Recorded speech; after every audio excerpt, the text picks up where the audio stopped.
Halo teman-teman, apa kabar? Welcome back to my channel. Di video kali ini kita akan melanjutkan tutorial SQLite. Di video sebelumnya kita sudah belajar terkait dengan SQLite CLI. Kali ini kita akan belajar terkait dengan time zone. Untuk mulainya silakan teman-teman buka lagi terminalnya. Kita akan masuk ke direktori latihan kita, SQLite ini ya. Kemudian kita akan menduplikat project query row 07. Saya akan copy min r 07. Nah, kita akan merename-nya menjadi 11 time zone. Oke, kita akan masuk ke directory 11 time zone ini. Kemudian kita akan membukanya dengan menggunakan Visual Studio Code. Oke, ini project sebelumnya kita sudah memiliki model, kemudian di sini kita sudah memiliki koneksi ya. Kita akan coba untuk menyederhanakan model kita. Sebelumnya kita sudah memiliki user ID, di sini sudah ada full name. Ini kita akan ganti ya.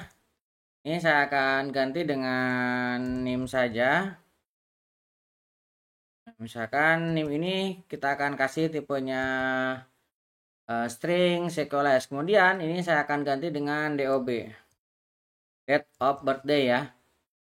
Nih, birthday. Kemudian ini tipenya kita akan ganti dengan date ya.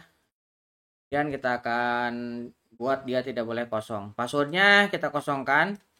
Ini kita is aktif juga tidak ada. Nah, kita buat seperti ini aja ya. Kita buat sederhana. Kita buat cuma DOB sama NIM dan is aktif.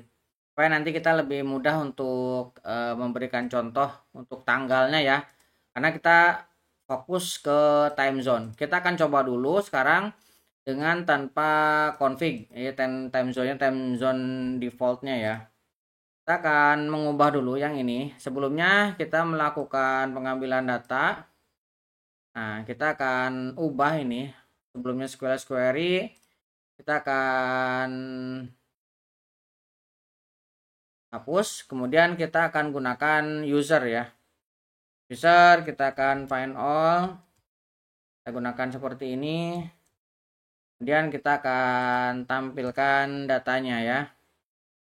Send data seperti ini.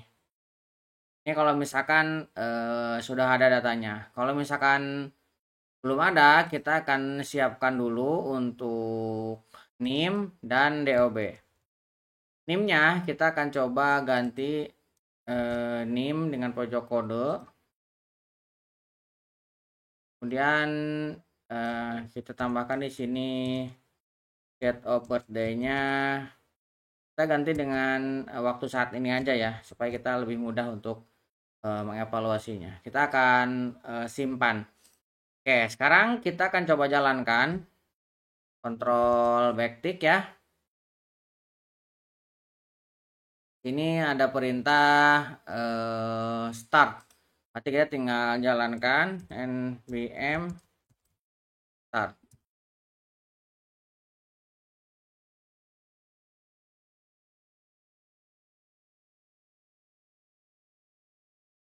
Ini harusnya muncul error sih ya. Nah, muncul error kan? Karena kita belum melengkapinya. Ini indeksnya. Ini ada indeks untuk email. Emailnya sudah kita hapus.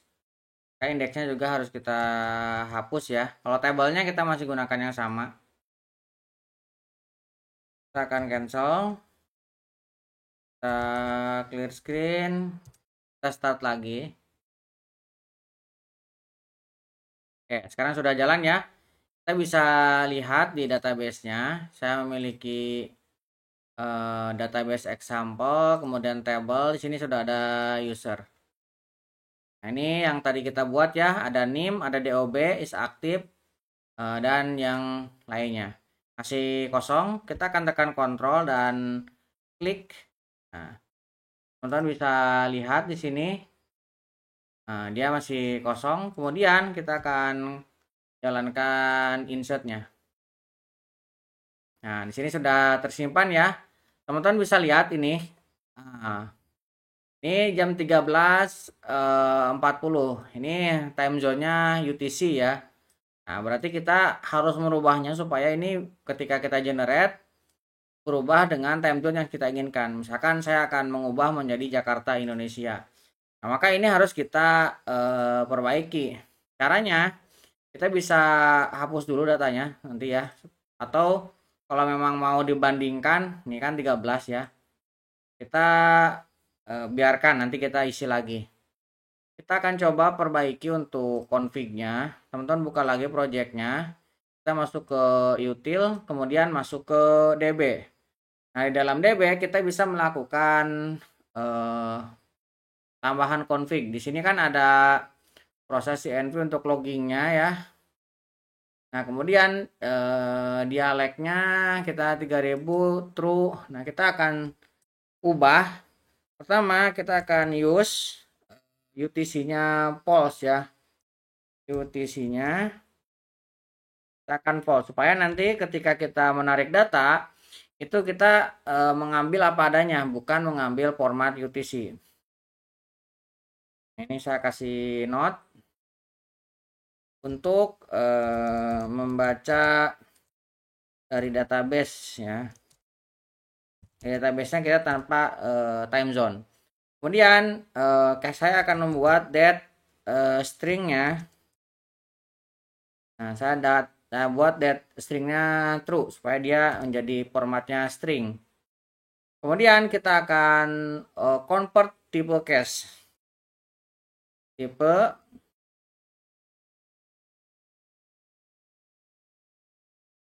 case-nya kita akan ubah ya. Ini tipe case-nya kita akan gunakan field text, kemudian di dalamnya kita akan ubah ya. Kalau misalkan dia field tipenya adalah datetime, maka kita akan returnkan sebuah field. Ini boleh seperti ini ataupun kita juga bisa field to string. Ini ya. Fieldnya kita ubah ke string, kemudian return next. Ini tipe cache-nya. Ini kalau misalkan nanti ada yang tipenya datetime, dia akan ubah menjadi string. Kemudian di sini kita akan definisikan untuk time zone-nya ya. Saya akan tambahkan di sini time zone. Nah, time zone-nya saya akan menggunakan nama ya. Saya akan menggunakan Asia Jakarta seperti ini. Oke, ini kita buat seperti ini ya config-nya. Ini untuk config ketika kita mengambil dari database. Kemudian ini juga untuk mengkonversi ya ketika menemukan date time. Dan ini adalah time zone-nya Asia Jakarta. Nah, kita akan coba ya jalankan kembali. Ini sudah jalan. Kemudian kita akan coba insert lagi. Kita akan insert. Nah, lihat di sini formatnya udah berbeda ya. Ini insertnya masih sama di sini, tapi kalau misalkan kita lihat di database, kita coba masuk ke user, kemudian kita jalankan. Nah, lihat ya. Ini yang barusan kita masukkan. Nih, di sini waktunya sesuai dengan waktu saat ini. 20.44 ketika video ini dibuat untuk wilayah Jakarta ya. Sebelumnya tadi jam 13.40. Nah, ini untuk UTC. Nah, kita sekarang berada di sini. Nah, sekarang kita juga bisa memanggilnya ya. Ini bisa kita panggil. Nah, sekarang teman-teman bisa lihat ya. Ini yang tadi. Yang pertama jam 13.40. Ini UTC. Kemudian ini waktu yang terakhir kita masukkan. Ini time zone-nya Asia Jakarta. Nah, kalau misalkan teman-teman ingin menentukan time zone-nya. Ini harus di config seperti tadi ya di bagian koneksinya. Nah, di bagian sini supaya kita memiliki akurasi waktu sesuai dengan keinginan kita mau time zone-nya mana. Ini banyak yang mengalami kesulitan ketika teman-teman menginput data walaupun misalkan sudah kita buat rasanya benar, tapi waktu disimpan ke database jadi selalu salah karena dia akan selalu mengkonvert ke time zone-nya. Oke, kurang lebih seperti itu ya untuk mengkonfig time zone. Mudah-mudahan bisa membantu teman-teman. Buat teman-teman yang belum subscribe, jangan lupa subscribe dan nyalakan tombol loncengnya. Sampai ketemu di video selanjutnya.